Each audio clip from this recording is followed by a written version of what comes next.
생생 주식입니다. 자, 드디어 코스피 지수가 3242포인트를 돌파했어요. 그리고 코스닥 지수도 820포인트를 돌파했죠. 제가 바로 이 위치가, 즉 3242포인트와 820포인트가 돌파되는 것이 중요하다 라는 말씀을 최근에 계속해서 드려왔어요. 근데 오늘 여기를 돌파하면서 마감되는 그런 모습인데요.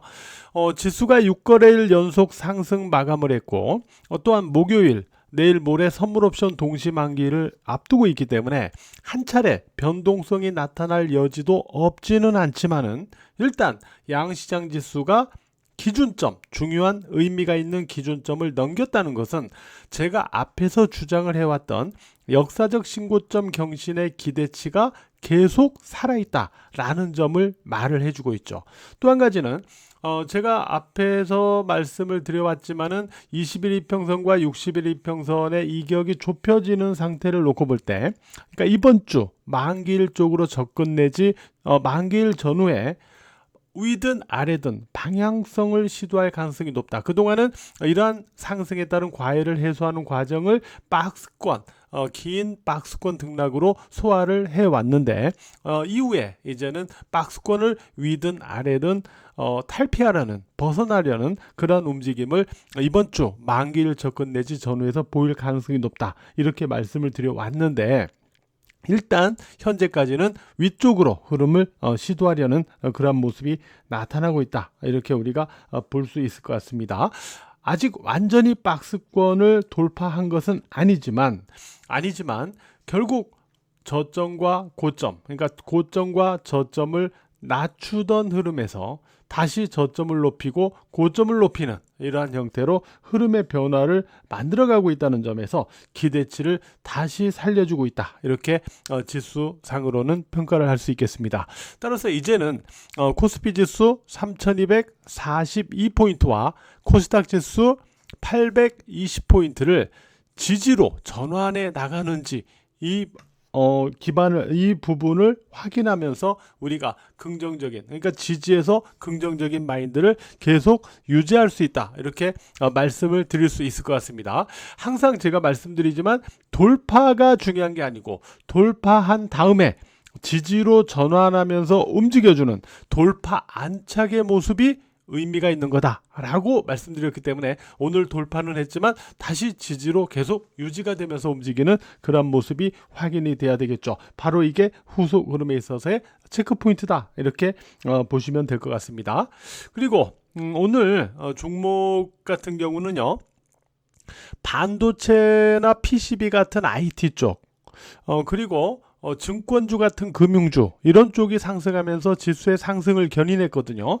자, 과연 어떤 일이 있었는지 한번 살펴보는 시간을 갖도록 할게요. 자, 먼저 이런 부분이 있었어요. 어떤 부분이 있었냐면은 보시면은 이재명 대통령과 장동혁 국민의힘 대표가 직접 마주한 자리에서 주식 양도세 대주주 기준 상향 조정이 의제로 다뤄졌다 라는 부분이 있고, 결국 이 대통령은 관련 부처와 협의해서 긍정적으로 검토하겠다라고 답했다는 거죠. 그리고 부총리 겸 기획재정부 장관도요, 기자 간담회에서 정책이라는 게 정부가 한번 결정했다고 해서 옳다는 건 아니다, 정부 발표 후 국민 의견을 듣는 과정을 거치고 있다라고 그랬고, 또 국무총리도 좀 긍정적인 이 부분에 대해서 코멘트를 한 부분, 이런 부분이 있습니다. 자, 이런 상태에서 이제 지수까지 상승을 하다 보니까 이제 증권주 이쪽이 특히 상승하면서 오늘 분위기를 좀 주도했다, 이렇게 볼 수 있을 것 같고요. 자, 그리고 또 한 가지는 반도체나 PCB 같은 이러한 IT 쪽에서 상승했던 배경에는 삼성전자와 SK하이닉스가 지난 2일 마벨 스트럭테라 대상의 DDR4, DDR5 등 D램 제품의 호환성 테스트를 완료한 것으로 전해졌다라고 나오고 있죠. 자, 이게 어떤 얘기냐면은, 우리가 이제 CXL이라는 게 있어요. CXL은 어떤 약자냐면은 바로 이런 약자입니다. 컴퓨터 익스프레스 링크입니다. 그러니까 빠르게 연결해서 연산한다. 이 뜻을 갖고 있는 거예요. 이 뜻을 갖고 있는데 우리가 이제 HBM이 있죠. HBM이 있다면 CXL이라는 거는 HBM의 다음 차기 기술, 차기 제품 이렇게 생각하시면 되겠어요. 그러니까 HBM이 AI의 학습 속도에 집중을 했다면 CXL은 AI의 추론과 데이터 처리의 효율성 극대화에 중점을 두고 있는데요.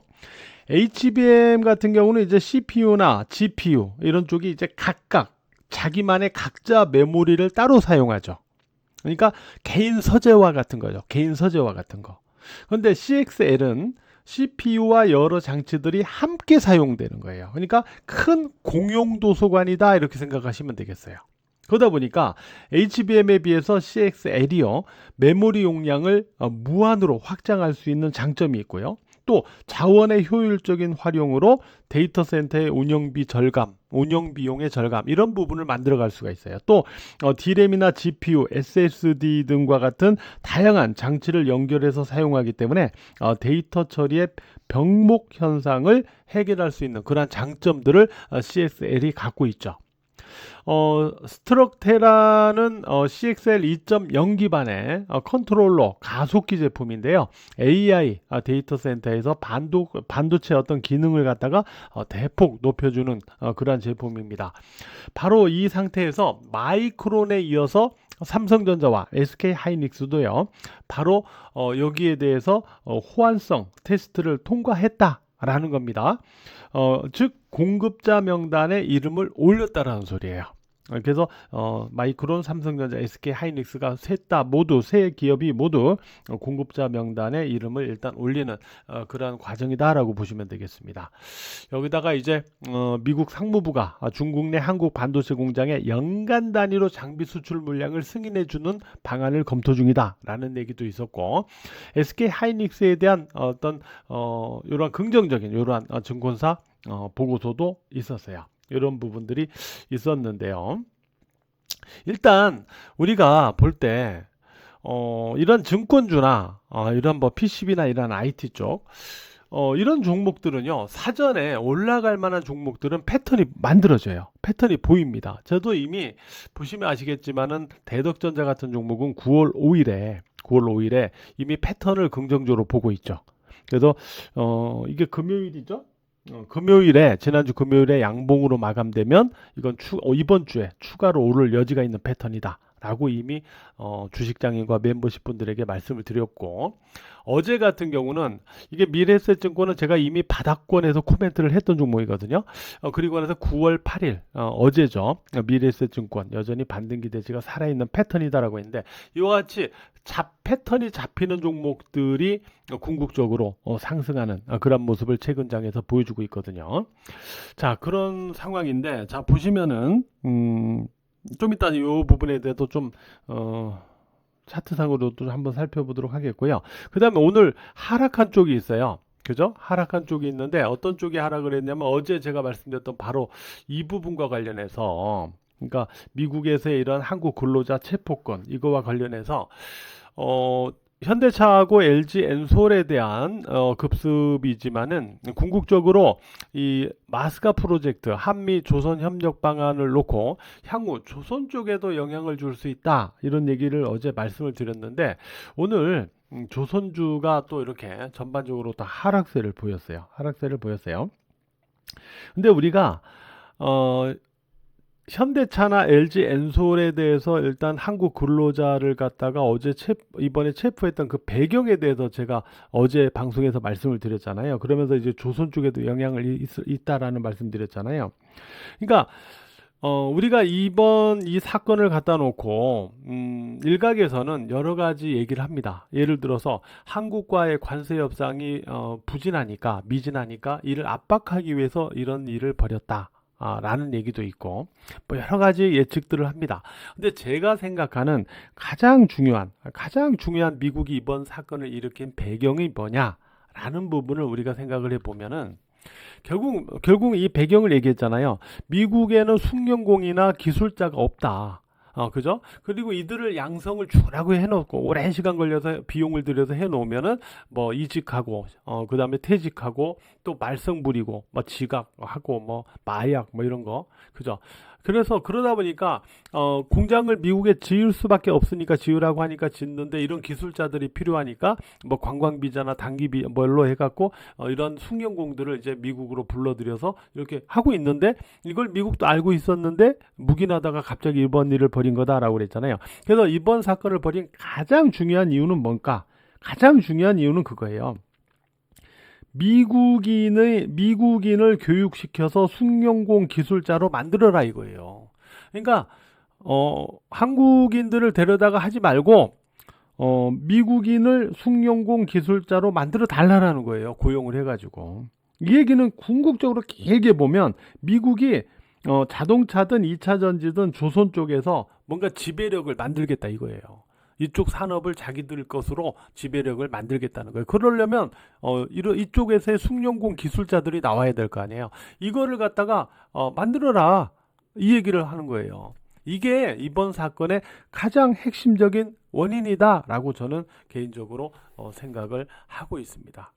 자, 어쨌든 오늘 이런 상황 속에서 종목들을 놓고 봐도 삼성전자 같은 종목도 20일 이평선을 결국은 돌파를 했죠. 그죠? 돌파를 하면서 아직은 박스권이지만 그래도 20일 이평선에서 돌파했다라는 건 20일 이평선 아래로 꺾는 그러한 구간은 아니다라는 걸 얘기해 줬거든요. SK 하이닉스도 오늘 6거래일 연속 올라갔죠. 자, 미래에셋증권 이 종목은 제가 이 8월 저점에서 이미 주식장인 멤버십 분들에게 미래에셋증권 딱 이 한 종목을 딱 지정을 해가지고 바닥권, 지지권에 이미 접근을 한 종목이니까 지금부터는 우리가 예의주시를 해야 됩니다 라고 이미 사전에 말씀을 드렸던 종목이에요. 그러면서 어제 제가 다시 한번 코멘트를 아까 보여드렸던 대로 했던 건데, 오늘 증권주 중에서 가장 강하게 치고 올라가는 그런 모습을 보여주고 있죠. 이 패턴이 가장 좋았거든요, 이 종목에.